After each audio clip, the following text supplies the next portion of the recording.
Hey YouTube, it's Noobalicious from Tri-dorks, wishing you all a happy 4th of July. I thought, in remembrance of this joyous, momentous, and firework-filled holiday, I thought I might make a top 10 list of all the American icons that make me proud to be an American. Keep in mind, this list will not include the typical American icons like baseball, apple pie, bald eagles, and such, but more of things that people both inside and outside America view as really cool and or highly favorable. So, here it is, I give to you the top 10 coolest American icons.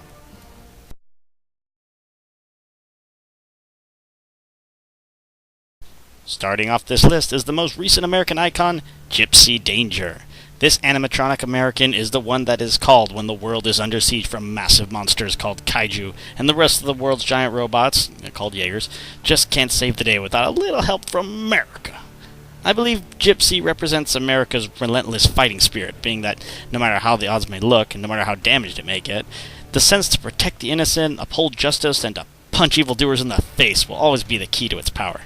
With an arsenal of weapons like the plasma cannon, rocket punch, and the almighty sword, Gipsy is one mechanical American that puts this country in an awesomely positive light.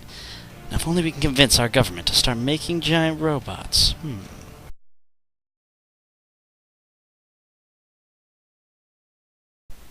When you think of America, what do you picture?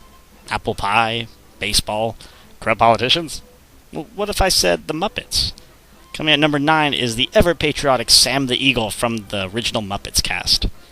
At first he was kind of a stick-in-the-mud character in the original Muppet show, always complaining that the show was being too weird. I mean, weird in what way? Phenomena.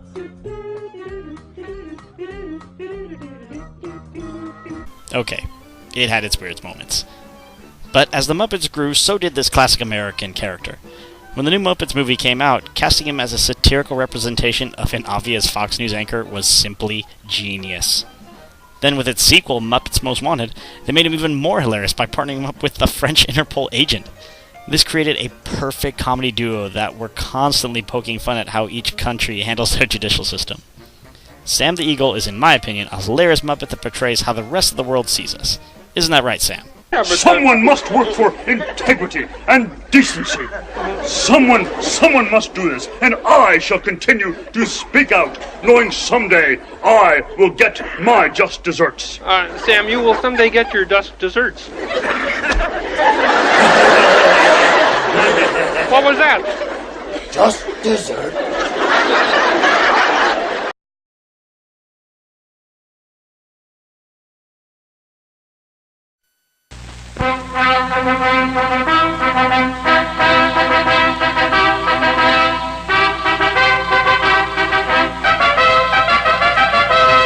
You just hear that music and you know who is coming at number 8. The Rocky franchise is a series that strikes at the heart of what America truly offers everyone. That being the ability to be from anywhere, have literally nothing, and then getting a shot at being the best. Though the first Rocky movie is considered the best, and the latest one, Rocky Balboa, is considered subpar at best, a lot of people will agree that it's Rocky IV that is the quintessential American commercialized movie of the series. It was the 80s. Russia and America are in the middle of the Cold War, and the American people need a little hope in their lives. Cue Rocky IV. I mean, I could go on and on about this movie being blatant American propaganda, but you should just see it for yourself. So then, what's so good about it? Well, it's that we all know it's American propaganda. Surprisingly enough, most moviegoers aren't idiots, and we know bad movies when we see them. But there are those rare movies that may be bad, but hey, we still love them anyway. I mean, plus, you gotta love that training montage.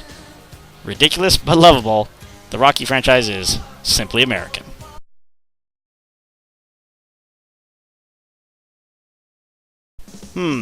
Now what's more American than defeating another country? Why, defeating an evil alien race, of course. At number 7, we have Independence Day, the one film that showed just how silly America could possibly be during an alien invasion, by having Will Smith and Jeff Goldblum attack a mothership, Randy Quaid saving the day, and our own president, of course, piloting a fighter jet to help promote how America can be a badass. This film is so over-the-top, insane, unbelievable, and I love every minute of it. This movie is so fun and energetic that you just can't help but feel a sense of pride for your country after watching it. I remember watching this in the theater, and when Randy Quaid did his final attack on the giant ship, the crowd went nuts. That's a fun movie in my opinion. Even though it shows America as the savior of all mankind, there is a level of enjoyment to be had in this movie. Come on, Will Smith punches a huge alien in the face for crying out loud. This movie is so loved by many that people have put this movie on like every 4th of July, practically making it a tradition. I know come 4th of July, I will put this movie on and relish in all its American-ness. Let's just hope the sequels will be just as good.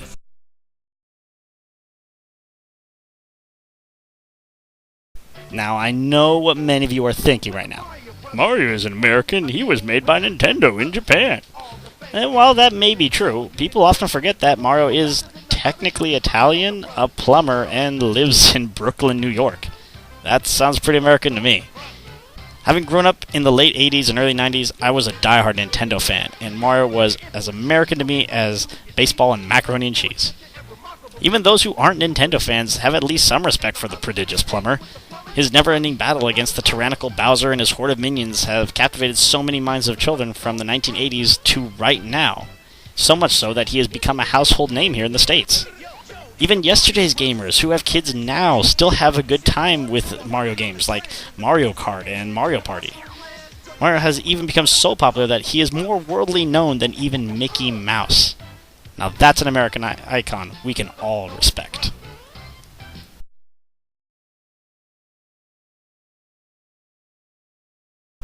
Are you really surprised to see the Man of Steel here? This guy drips America wherever he goes. Whether you grew up with him in the early years of the comic books, or the animated series, or even the new movie reboot, Superman has always been seen as the paragon of American values. Some may say he's a little too much of a Boy Scout and really doesn't think for himself, and to that I say it's not particularly true. Superman has fought so many monstrous foes that even the all-powerful and all-popular Batman would have trouble with. Now granted, I love Batman over Superman. However, I feel that the Last Son of Krypton gets a bum rap from the press. Sure, he's not dark, brooding, or rich, but he is the sole embodiment of a feeling most of America has long forgotten, and that's hope. He instills upon people a great feeling that all is not wrong with the world, and that there is still goodness in it, regardless of how terrible things may become. Sure, he's practically a god amongst mortals, but it's his strong code of ethics to believe in what's right that many people, even outside America, respect him for.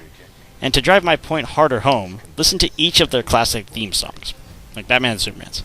One sounds dark and unstoppable, and the other sounds like a bright and triumphant charge against impossible odds. Now let's just hope Batman vs. Superman won't suck.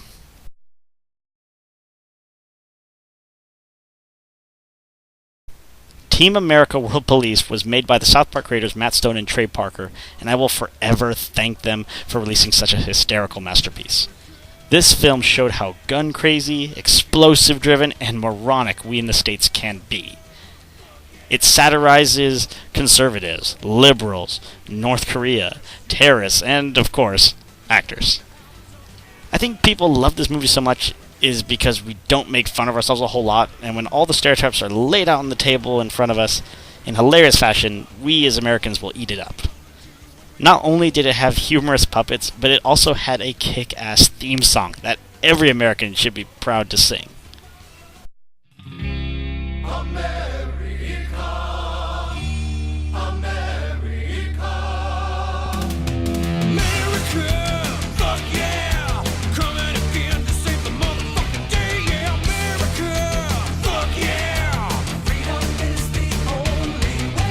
This movie is no Citizen Kane or North by Northwest, but its charm and unforgiving attitude make it a proud American film.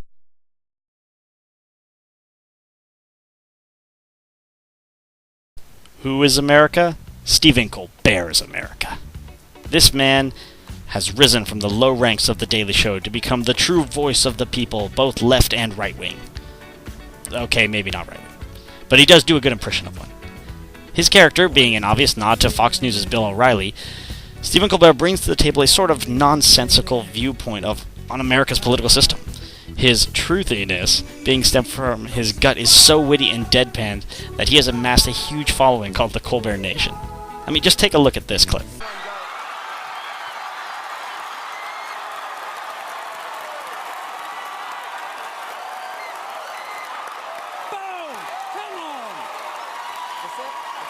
Thank you very much. How are you?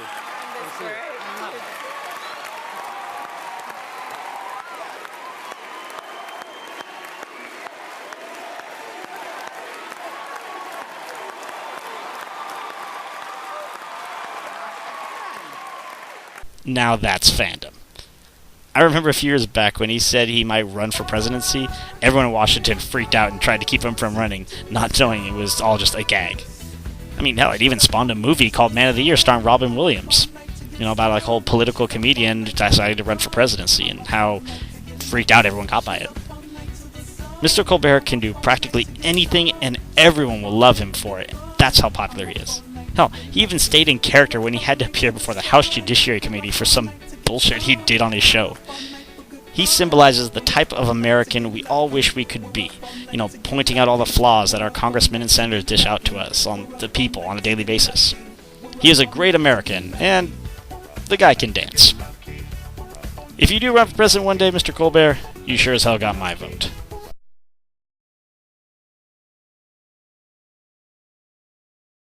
Well, you can't have a top 10 American list without the G.I. Joes popping up somewhere. These guys have been around for so long and have had so many different iterations of the franchise. But in the end, they still stick to the main premise of, Joes versus Cobra. Now, I know Cobra wasn't part of the original G.I. Joes when they started out, but they have become the de facto villains of the franchise now. But the true heart of G.I. Joes came with the 1980s series, that being the gigantic cast of characters which had various races and ethnicities between their respective groups, and also were more or less showcased in at least one episode each. Even if that meant being in, one of the PSAs. Yeah, it was another way of trying to sell more toys, like the Transformers, but the underlying message to all us kids back then was the whole unification of Americans, regardless of their race or ethnicity. I mean, every kid had a G.I. Joe or Cobra action figure when I was growing up, and it didn't matter if you were Asian, black, white, Hispanic, or whatever. There was always a figure that you could rally behind, even if some of them were a little racist. And say what you want about the live-action movie, but it was awesome to see that on the big screen. Though I still don't get why Michael Bay didn't do this movie instead of Transformers. I mean, the guy loves to portray the military as badass, and what better way than with the Joes? Oh well. Maybe for the third one. Well, a great American icon to stand beside the G.I. Joes, because they are always going to be there for us. And the number one coolest American icon is a tie. I'm sorry, I couldn't find myself to pick one or the other. Captain America and Major Glory. Since both characters were quite possibly the same in their patriotism, heroism, and fashion sense, I just had to pick both. Captain America is the most well-known American figure within the superhero community, and has had a few good movies to boot. This super soldier perfectly personifies American ideals, and not just from his garb. Whether he's battling the Red Skull, Hydra, or hell, even aliens, Cap is considered one of the world's greatest superheroes. I mean, even after his assassination, he still managed to come back. That is how amazing he is. Cap shows us that even without superpowers, anyone can be a hero and make a difference. On the other side of the spectrum, however, we have the lesser-known Major Glory. Justice friends, assemble!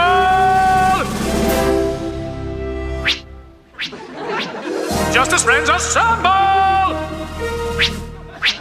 Justice friends, assemble, assemble, assemble!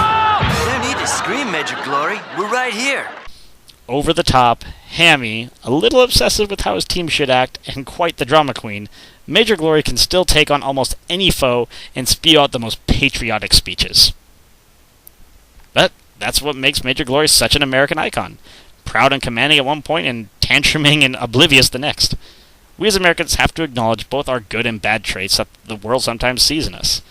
Where Captain America is the serious side of America, Major Glory is its comical half. So, alien, you dare step foot on American soil without a green card? Well, I am America, mister. Do you really think you can beat America? The speed of America? The strength of America? The Constitution of America? Most places in the world would never allow people to portray their country in such a manner, and it is only here in America where it is most acceptable. These two brave heroes depict the American way as both badass and inspiring, that I will forever hold dear to my heart and my country. So there you go, my top 10 list of America's coolest American icons. Please feel free to comment below, and hey, if you like this video, then subscribe to our channel as well, where we have more top 10 lists, let's plays, reviews, and even debates that range from comics to anime. I'm Noobalicious, and you guys have a happy 4th of July, and take care. Oh, and... America!